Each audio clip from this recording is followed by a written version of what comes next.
Estamos aqui para iniciar então mais uma classe do Ibiridache e desta vez estamos então para falar sobre o livro de Jueces, já? Livro de los Jueces de Israel. Recordando, meus queridos irmãos, que estamos em uma série de los livros históricos, em donde hablamos do período pós-Moisés, verdade? Em donde já estivemos vendo e escudriñando o livro de Josué, que é o livro de las conquistas. Agora temos o livro de los jueces de Israel, del hebreu Safetim, que são aquelas pessoas que estiveram trazendo o que foi, então, mensaje de parte de Deus hacia la nação de Israel, em um período em donde se destaca esta palavra que quero aqui frisar com vocês, que é a palavra apostasias. Já? Então, o que é uma apostasia? É importante nós falarmos disso. A apostasia é aquela pessoa que um dia estava em la fé com Deus e se apartou de la fé. Então, é aquela pessoa que dizia assim: eu creio em Jeová como mi Deus. E depois disse: já não creio mais que Jeová é Deus. Agora eu creio que esta computadora é meu Deus. Um exemplo. Então, é cambiar a fé, não transgredir a fé a lo qual o Senhor lhe havia dado. Então, vamos aqui neste primeiro período a fazer uma síntese do livro de los jueces. Então, este dibujito que aqui tenho é para representar Israel, a nação de Israel, e dentro cada um desses ciclos, os jueces, os vários jueces que haviam em Israel. E por que queremos fazer isto? Para que você tenha em conta que nesta época não havia em Israel um governo centralizado, ok? Que seria um governo central para distribuir por toda a nação. Não havia isso. Então, o que havia era regionalizado, ok? E estes jueces estavam esparcidos dentro de lo que é a nação de Israel. Então, lhe faltava um governo central, ok? Então, o que vamos a ver é que o autor do livro, então, o autor do livro foi Samuel. Samuel foi o autor do livro de los jueces e lo ha escrito em la época de la monarquia. Ele escreveu este livro. E por que isto? Porque você vai encontrar várias vezes, e nosso autor Pablo Hoff também lo menciona, é que en el livro de los jueces, uma simples leitura, você vai encontrar, então, allí, hablando de que en esta época não havia reis em Israel. Então, isto denota que foi escrito em uma época de la monarquia. Já? Então, várias vezes vai aparecer então a expressão não havia rei em Israel. O governo não era centralizado, era esparcido. Já? Então, Samuel escreve então, posterior a esta época, dentro já, então, las apostasias.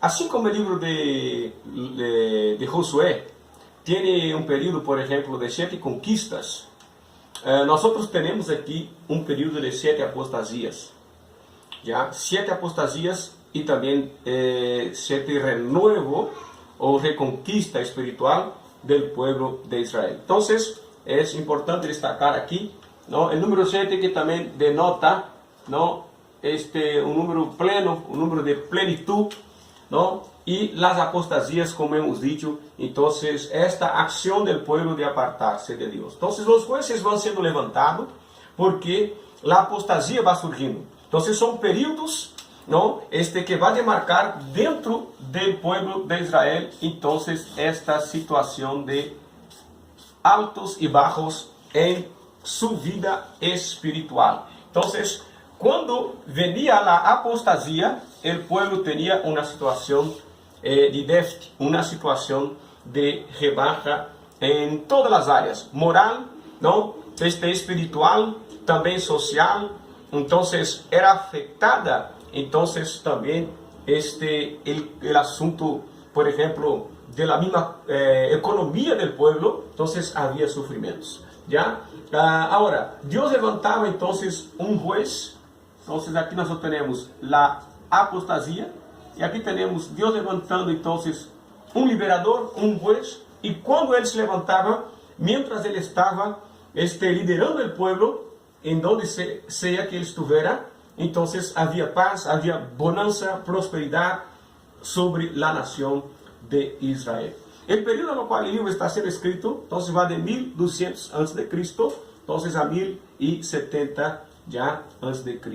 Hablando de, desde, por ejemplo, Otoniel hasta Sansón, vamos a ver varios jueces y varias historias lindas de conquista, a lo cual vamos a hablar un poquito sobre esto, un poquito más adelante. ¿Ya? Ahora, la proposición del libro. El libro está proponiendo entonces registrar la historia de este período. Entonces, aquí podemos conocer entonces la historia del pueblo hebreo durante este período a lo cual los jueces están entonces subjuzgando el pueblo de Israel. Vemos entonces también el libro revelando el carácter de Dios, porque es un Dios que no está aceptando aquella situación político-religiosa del pueblo que termina por mezclarse, ¿no?, con las idolatrías de las naciones vecinas y por abandonar la fe en Dios. Y haciéndose recordar, obviamente, que ellos venían de experiencias tremendas, venían del liderazgo de Josué, venían del liderazgo de Moisés, que hablar de las manifestaciones de Dios por medio del tabernáculo, ¿verdad? Por medio, entonces, del Urim, Tumim, por medio de los sacerdotes en Israel. Entonces, había una marca muy fuerte, pero igual hubo las apostasías. Y las apostasías, entonces ya empieza con, por ejemplo, los gibeonitas que terminam se infiltrando en el pueblo de Dios, en el pueblo de Israel, y ellos van adquiriendo las costumbres de las naciones vecinas, y esto va llevando a las ruínas a lo cual ellos están viviendo. Entonces, que revela que Dios es un Dios santo, y que para relacionarse con Dios, entonces hay que caminar en santidad, hay que escuchar su voz, hay que estar atento a la ley de Dios. Entonces, fíjese si también no hay, mis queridos hermanos, contextualización con el tiempo presente, ¿no? La Biblia dice: ¿de qué se queja el hombre viviente? Cada cual se queja de su propio pecado, y estos pecados vienen de sus propias decisiones. Entonces tenemos que estar atentos a quién vamos a copiar, las naciones vecinas, o vamos una vez por todas, ¿no?, seguir de hecho lo que es el mandato de Dios por medio de su palabra revelada para nosotros. Entonces, el pueblo de Dios es un pueblo bibliocéntrico. Bibliocéntrico. La palabra de Dios es que va entonces emanar y hacer fluir la acción de cada uno de nosotros, porque ella revela a Dios. Y Dios está revelado en la palabra para que su pueblo ponga por práctica lo que está diciendo la palabra. Entonces también el libro tiene como proposición, entonces, mostrar la necesidad de un liderazgo central, como aquí estamos viendo. Por eso que después también Dios va a permitir que surja la monarquía, pero necesitaba un gobierno central sobre las acomodaciones sociales de Israel, porque los jueces estaban ora en una tribu, ora en otra tribu, y entonces no había una centralidad. Entonces aquí estamos hablando de un periodo de la teocracia y no de la monarquía sobre Israel. Y aquí entonces también vamos a ver la división del libro. Entonces aquí está cómo el libro se divide según nuestro autor, Pablo Hoff. Entonces él pone en 3 divisiones.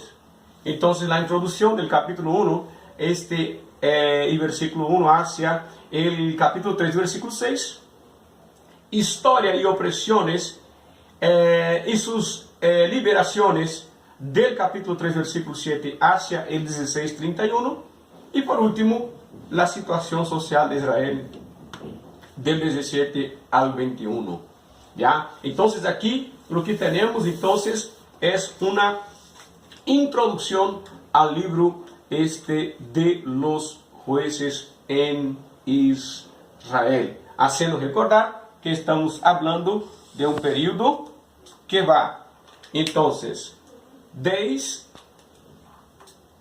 Josué hacia Esther, pero pasando entonces aquí, y aquí es donde estamos hablando ahora, por los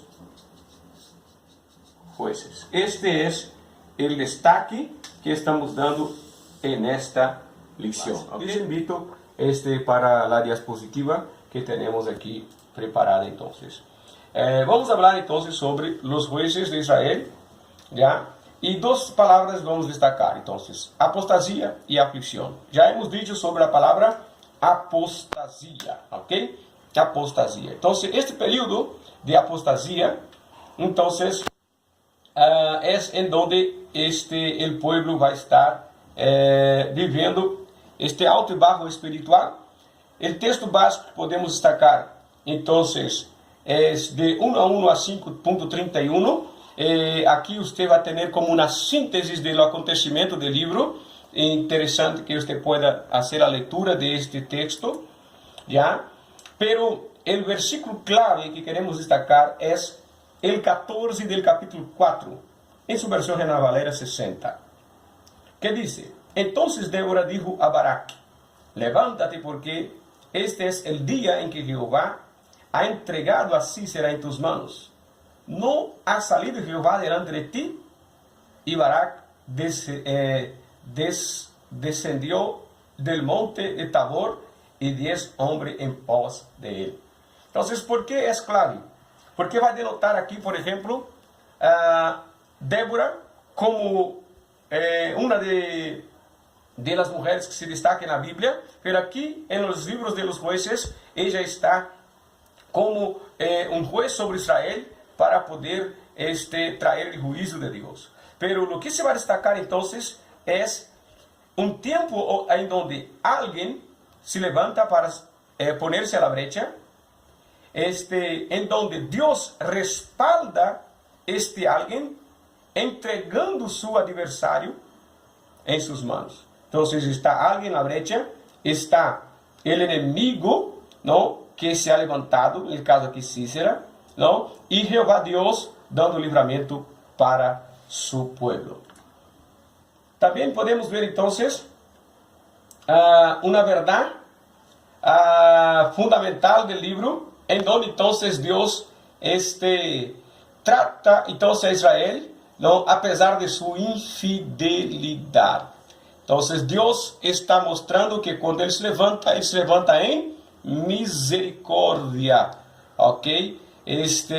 Para poder disciplinar su pueblo y llamarles a la obediencia.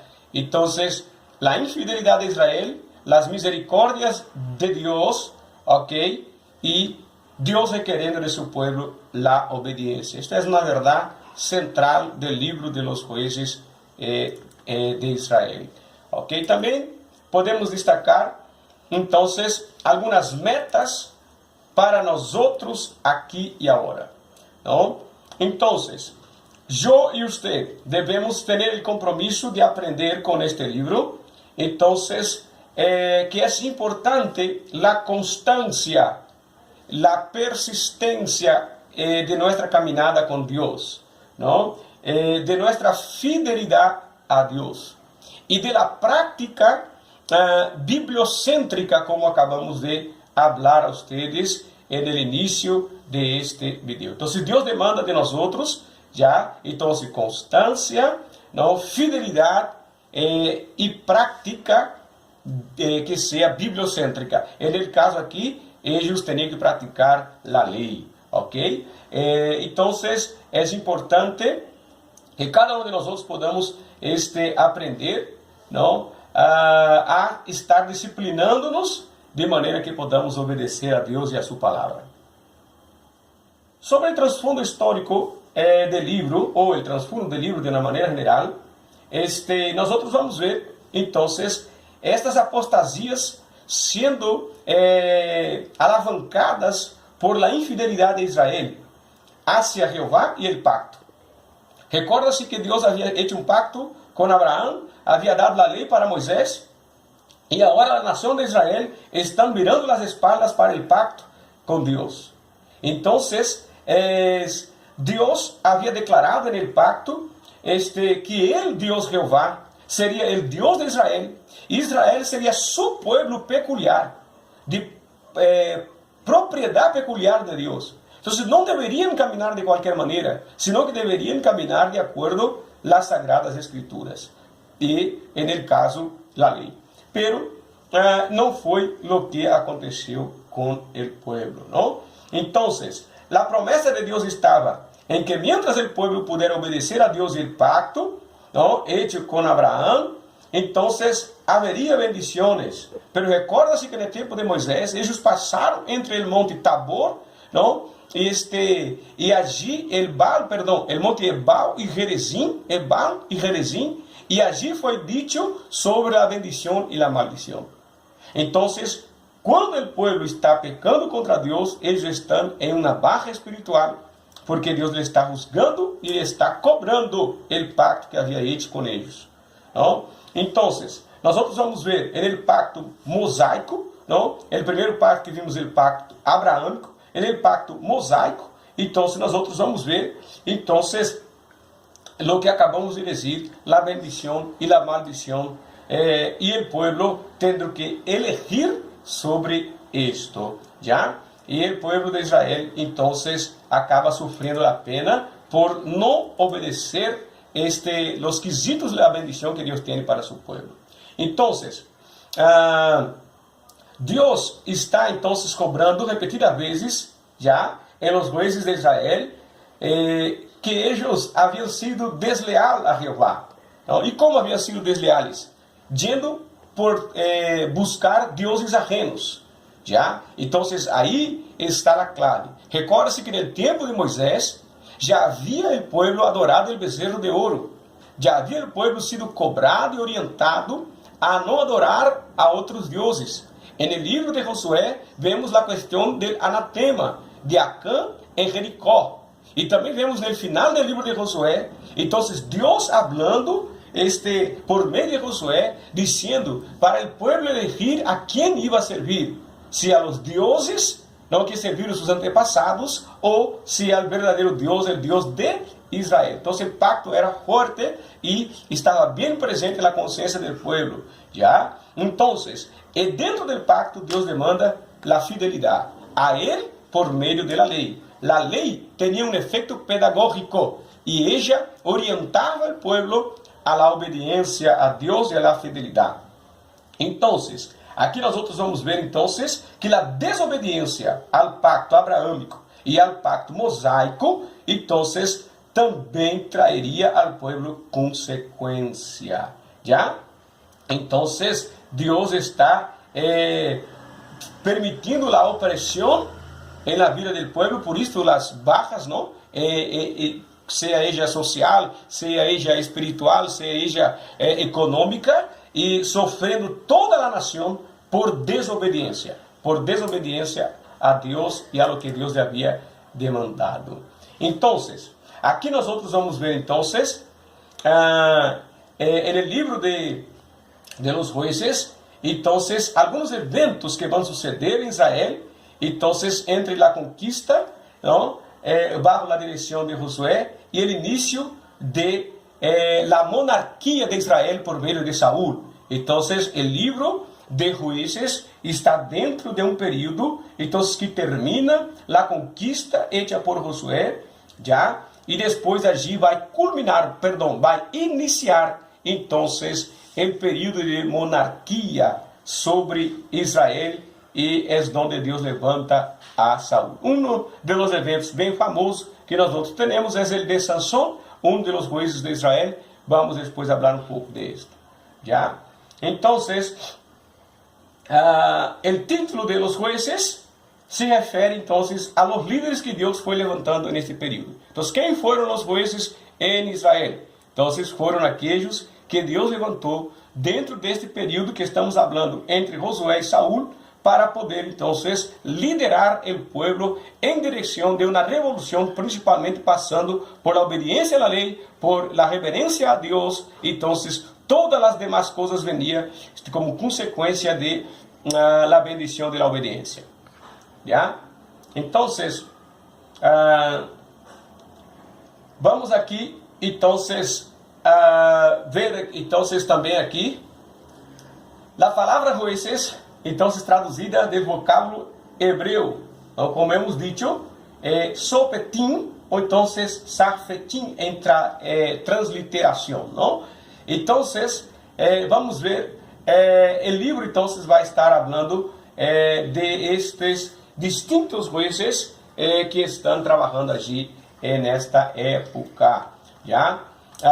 Ellos también están tomando decisiones no solamente de cunho espiritual, sino que también estaban como líderes políticos también. Entonces tenían que tomar decisiones legales, ¿ya? Entonces los jueces eran líderes también que tenían decisiones políticas sobre el pueblo y la nación de Israel, ¿ya?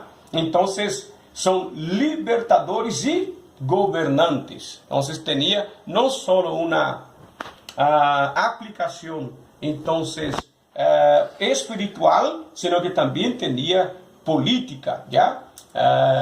Entonces Dios está pensando en su pueblo de una manera general, ¿ya? Entonces ellos están para juzgar el pueblo, ¿ya? Y están entonces para gobernar. Entonces la misma raíz hebraica de la palabra juzgar, ella también denota gobierno. Fíjense, aquí tenemos a alguien con posición de autoridad, no demandando o dando órdenes, ¿ya?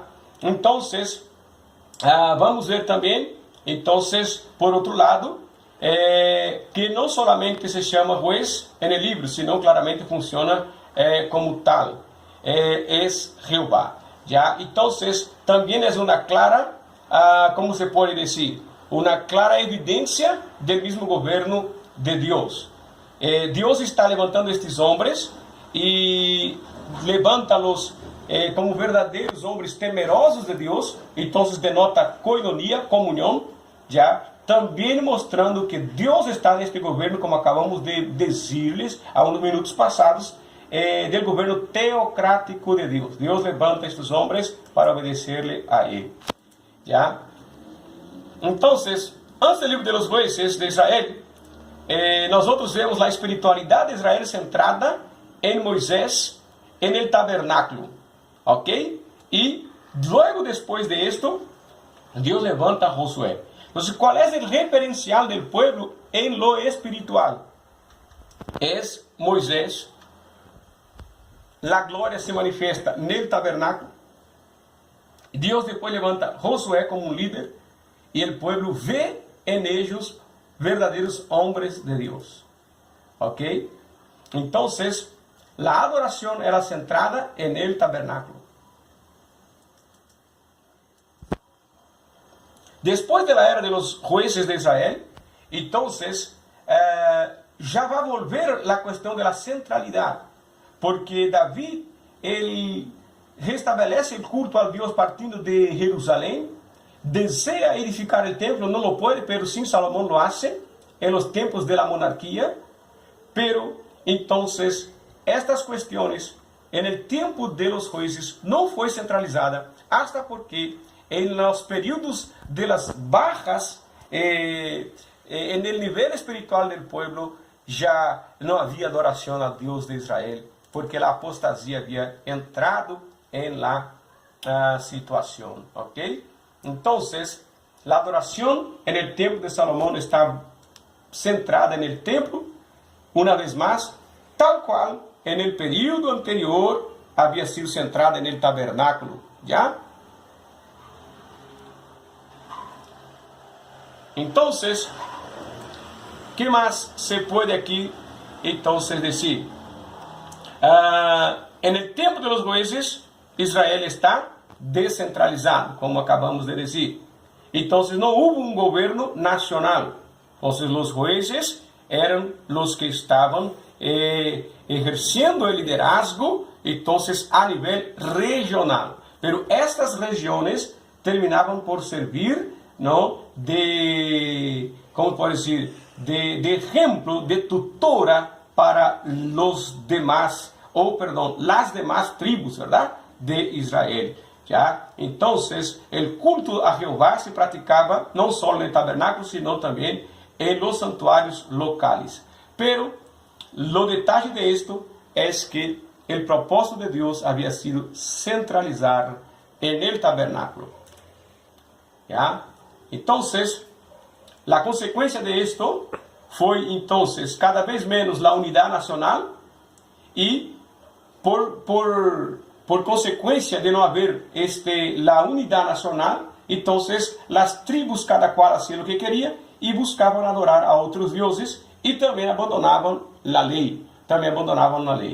¿Ya? Entonces, en aquellos días, ve el texto que hablamos que aparecía, ¿verdad? En aquellos días no había rey en Israel. Cada uno hacía lo que bien le parecía.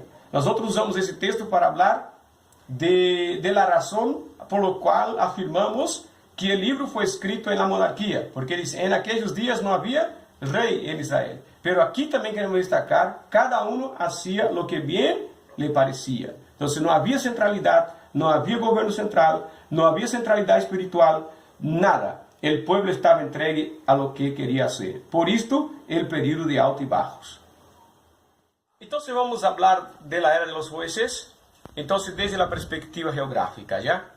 Ya se hablaba entonces de que Israel era el ombligo del mundo antiguo, exactamente por la propuesta de Dios de que Israel y Jerusalén, aquí bien en el centro, pudiera llevar la luz del mensaje de Dios hacia las naciones vecinas. Pero en esta primera perspectiva de mapa que estamos viendo exactamente el contrario. Aquí tenemos Babilonia por un lado, tenemos a Siria por otro lado, tenemos aquí, mis queridos hermanos, los filisteus, que más o menos por esta región se ubicaban, y aquí para abajo, Egipto. Tenemos arriba aquí de Jerusalén, Mar Muerto, Jordán, ¿no? El río Jordán, que aquí pasa, Mar de Galilea, un poquito más arriba, ¿no? Y más abajo, entonces, el Mar Rojo. Ahora, lo que nosotros vamos a ver es la influencia de estas naciones sobre Israel en la era de los jueces, ahí cerca de 1300 antes de Cristo. Entonces, estas naciones terminaron por influenciar espiritualmente, entonces, la nación de Israel, con prejuicios en todas las áreas, como ya les hemos dicho. Entonces, es importante nosotros entendermos que pactos estão sendo desconectados ou descumpridos por Israel aqui. O pacto abraâmico, como já hemos dicho, o pacto mosaico, pero dentro do pacto abraâmico temos o pacto palestino, a terra que foi conquistada, recientemente conquistada aí por Josué e por el pueblo. Luego, a terra é dividida e aqui agora eles estão tomando toda a influência das nações sobre eles. ¿Ya? Aquí en una amplitud un poco más para ver las divisiones de las tribus, ¿ya? Entonces las tribus están ahí y en la era de los jueces, entonces como habíamos dicho, no hay entonces un gobierno centralizado como Dios había propuesto para su pueblo estar unido, sino que cada cual, como hemos visto en el texto, cada cual hacía según bien le parecía. Y esto, querido hermano, también nos trae aplicaciones para nuestra vida hoy en día, que en la iglesia tampoco Dios quiere que cada cual haga lo que se quiera hacer, sino que hay una norma. Nosotros hablamos sobre 3 leyes, ¿verdad? La ley natural, libro de Génesis, la ley de Moisés, entonces en los demás libros del Pentateuco, todo el Antiguo Testamento, desarrollado 613 preceptos de la ley, y la tercera y última ley, la ley de Cristo. Entonces la iglesia está bajo la gracia, pero la gracia también requiere de nosotros obediencia, unidad, del pueblo de Dios, centralizada ahora en Cristo. El gobierno central de la iglesia es Cristo Jesús y está explicado por el Evangelio y tenemos que obedecer. Amén, queridos hermanos. Entonces, seguimos el ciclo en los tiempos de los jueces, o en el libro de los jueces, es este que aquí tenemos. Entonces, ¿qué vamos a tener aquí? Vamos a tener una apostasía. El pueblo deja a Jehová. El pueblo desobedece a Dios. En consecuencia de esto viene la servidumbre. Entonces, el pecado los subyuga bajo sus enemigos. Entonces los enemigos los conquistan y ellos pasan a ser esclavos, tienen que pagar impuestos y todo esto le trae prejuicios en todas las áreas, como acabamos de decir. Después de la servidumbre viene súplica. Entonces el pueblo clama, el pueblo se arrepiente y Dios entonces viene con salvación.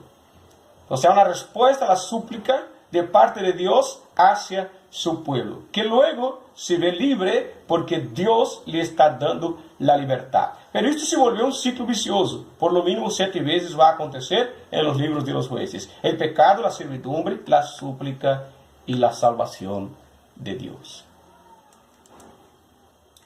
Vamos a ver los primeros 4 jueces y los opresores. No va a dar para ver todos, son muchos. Pero aquí vamos a ver 4 destacar este ciclo, que es lo que sucedía. Entonces vemos el rey de Siria, por ejemplo, allí en el año 1327 a.C., entonces se levantando porque el pueblo había pecado. Ellos vienen, toman los sectores de la tierra de Israel, les hace pagar impuestos, les oprime, y Dios levanta por medio del clamor de su pueblo a Otoniel. Isso tenemos registrado en el capítulo 3, el versículo 7 al 13. Entonces Otoniel se levanta para librar al pueblo de la mano del rey de Siria, Cusán-Risataim. Y ahí después, el segundo período, vemos a Eglón, rey de Moab, siendo levantado. ¿Por qué? Porque, recuerde-se el ciclo: pecado, servidumbre, súplica y salvación. Entonces, ¿qué vamos a ver? El pueblo volvió a pecar. Dios levanta a Eglón, rey de Moab, para venir, para hacer ¿qué cosa? Para llevarles a la servidumbre. Entonces, el pueblo, ¿qué hace? El pueblo clama, suplica por Dios. Dios levanta, entonces ahora a Ahud. Estamos hablando de 1309 a 1229 a.C. Está registrado en sus versículos de número 12 a 30 de su capítulo 3 de su libro de Jueces. El tercer ciclo, los filisteos son levantados ahora para venir a oprimir el pueblo de Israel, 1220 hasta 1210. Entonces, versículo 31 del capítulo 3, vamos a ver Dios levantar a Sangar para poder liberar el pueblo. Y dentro de estos 4, levanta también Débora y Barak, ¿no? 1209, 1169 a.C., capítulo 4 y 5, que también es una historia muy famosa, muy linda de ser leída para entender ese texto y entender el libro de los jueces, ¿no? Entonces, Jabín, rey de Canaán, se está levantando. Su general Cícera, como hemos leído, es derrotado entonces por Débora, y Dios está una vez más dando livramento para su pueblo dentro de este ciclo que sucede en el libro de los jueces. Ahora, dentro de este período, ¿qué vamos a ver entonces? Vamos a ver primero la apostasía y surgimiento de los jueces. Entonces venía la apostasía y Dios levantaba el liberador. Venía la apostasía y Dios levantaba el liberador. Capítulo 2, versículos 18 a 22. Aquí vemos Débora y Barak, ok.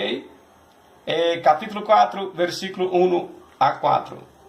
La derrota de Cícera, capítulo 4, 14 y 15 sus versículos, ¿ya?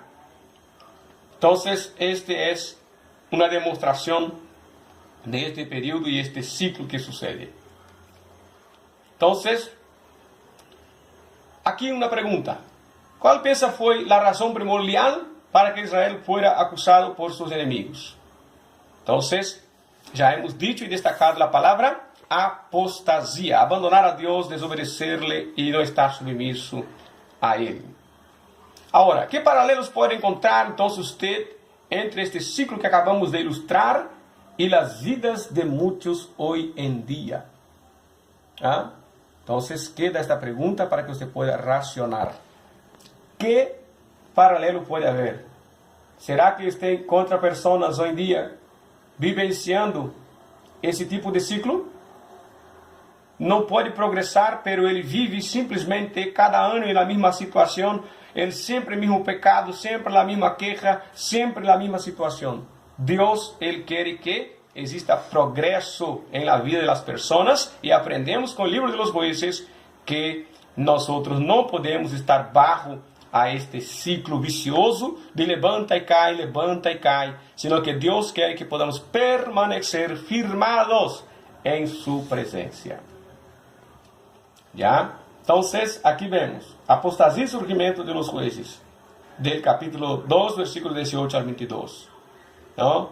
El texto nos va a hablar, y cuando Jehová le levantaba jueces, Jehová estaba con el juez, y los libraba de la mano de los enemigos de todo el tiempo de aquel juez, porque Jehová era movido a misericordia por sus gemidos a causa de los que los oprimían y afligían.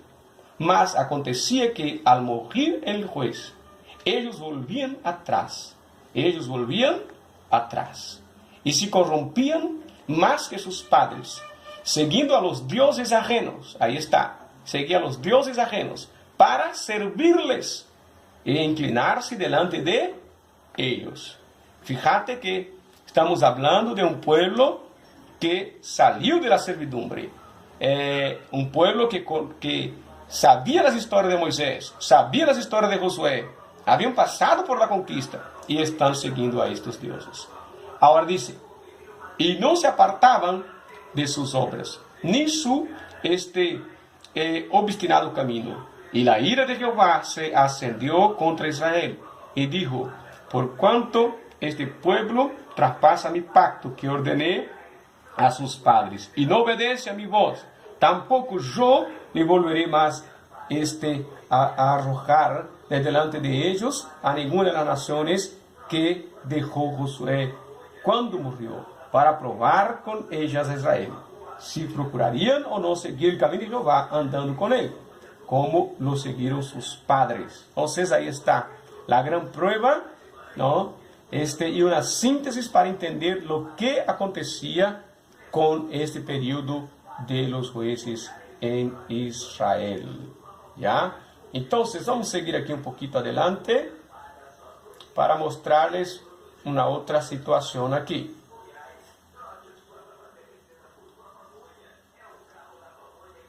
Lo que quiero mostrarles es la dimensión, ¿no? de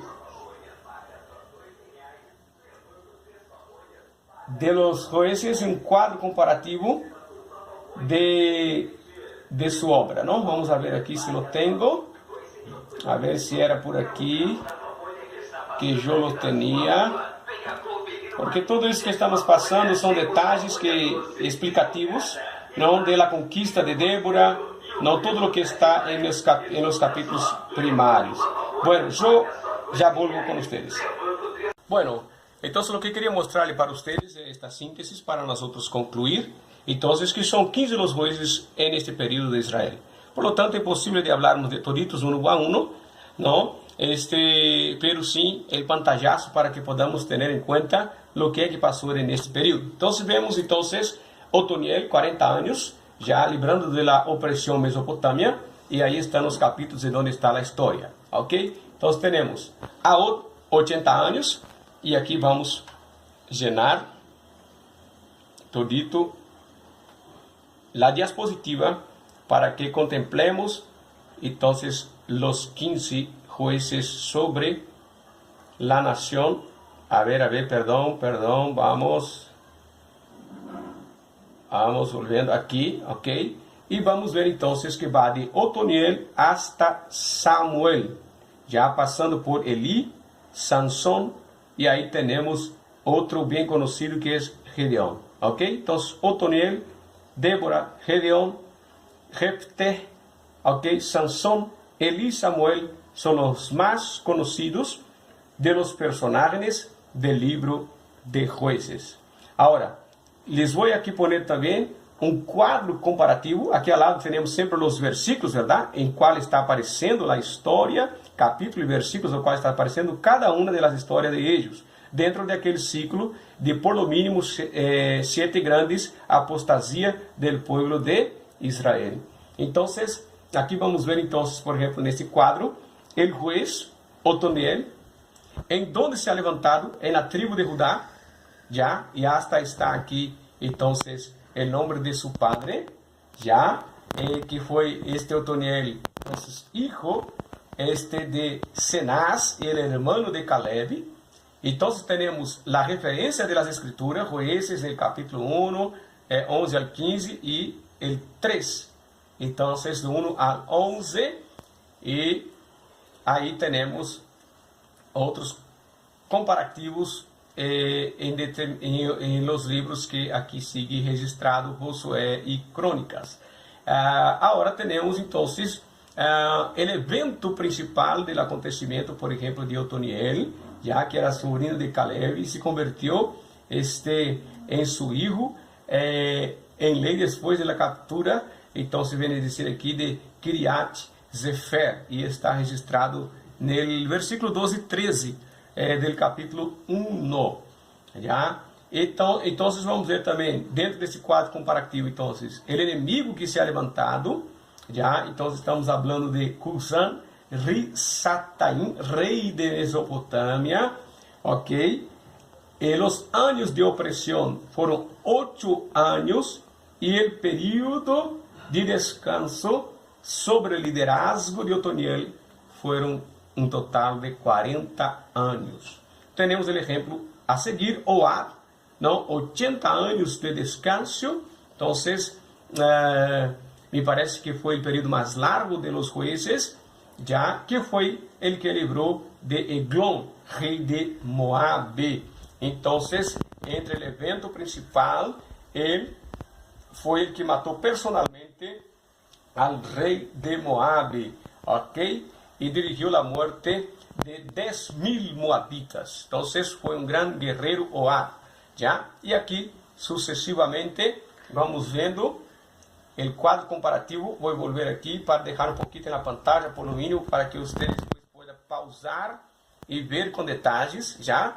Débora, Barak, Gedeón. Então, mirar quantos eventos importantes na história de Gedeón, famosa história de Gedeón, 40 anos de liberação, e aí está o quadro para que você possa tê-lo, já? Então, seguindo, sigue Gedeón. Então, só deixamos aí para que você possa pausar e ver com detalhes, ok? Agora aqui, então, Abimelech, Tola e Jair.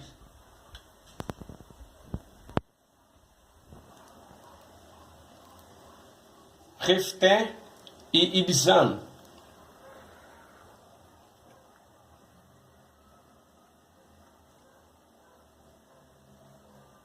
Elon, Zabulon, não? Elon, que foi desde Zabulon. Abdon, também desde Zabulon, e Sansão, da tribo de Dan. E a história famosa de Sansão, não? 20 anos de liberação, 40 anos de opressão. Quem havia oprimido? Os filisteus. Na história de Sansão temos a história famosa, não? Do enigma, e também de que ele era um nazireu, ele tinha um voto, não, de ser alguém separado, e havia uma série de coisas a lo qual ele não poderia ser, como tocar em um corpo morto, tomar bebida forte, e etc. E sobre todas as coisas, o pelo não devia cortar, verdade? Que é a clave da história. E aí temos, então, Eli e Samuel, que já está registrado em 1 de Samuel suas histórias, pero ellos también entran en el periodo de los jueces. Para terminar, la pregunta: ¿con qué propósito los tuvo Dios por jueces a estos hombres?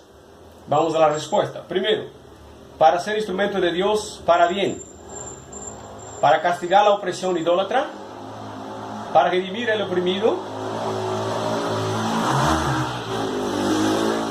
que no es idólatra, para mostrar quién es el verdadero Dios. ¿Ya? Segundo, para recordarles que Dios es fiel a sus promesas y por lo tanto al pacto hecho. Es el Dios de ellos, ¿ok? El Dios que había hecho las promesas, el pacto, el Dios del Éxodo, el Dios que le había liberado de la servidumbre, porque ahora estaban ellos en un ciclo de servidumbre si Dios le había liberado. Para recordarles que Dios es el libertador, porque aunque ya le había liberado de la servidumbre de Egipto, ahora a cada clamor de ellos, dentro daquele ciclo que habíamos dicho que estaba, ellos son libres, ¿no? Los juicios de Dios son justos y también para enseñar disciplina en servir a Dios. Entonces Dios quiere que ellos sean firmes y no anden en este ciclo en sus vidas espirituales. Para concluir, mis queridos hermanos, este estudio de los libros de los jueces, en esta síntesis que hicimos, entonces recuérdense que Dios levantó los jueces, no era central el gobierno de Otoniel a Sansón de 1200 a 1070, 7 apostasías por dominio los grandes generales. Samuel es su autor, entonces relata la historia, revela el carácter de Dios, la necesidad de un liderazgo central, que es lo que va a suceder después, ¿no? Desde Jerusalén, y ahí está entonces la división del libro. Que podamos aprender con esto, ¿no? La firmeza con Dios y caminar siempre en obediencia a su palabra. Dios le bendiga y hasta luego.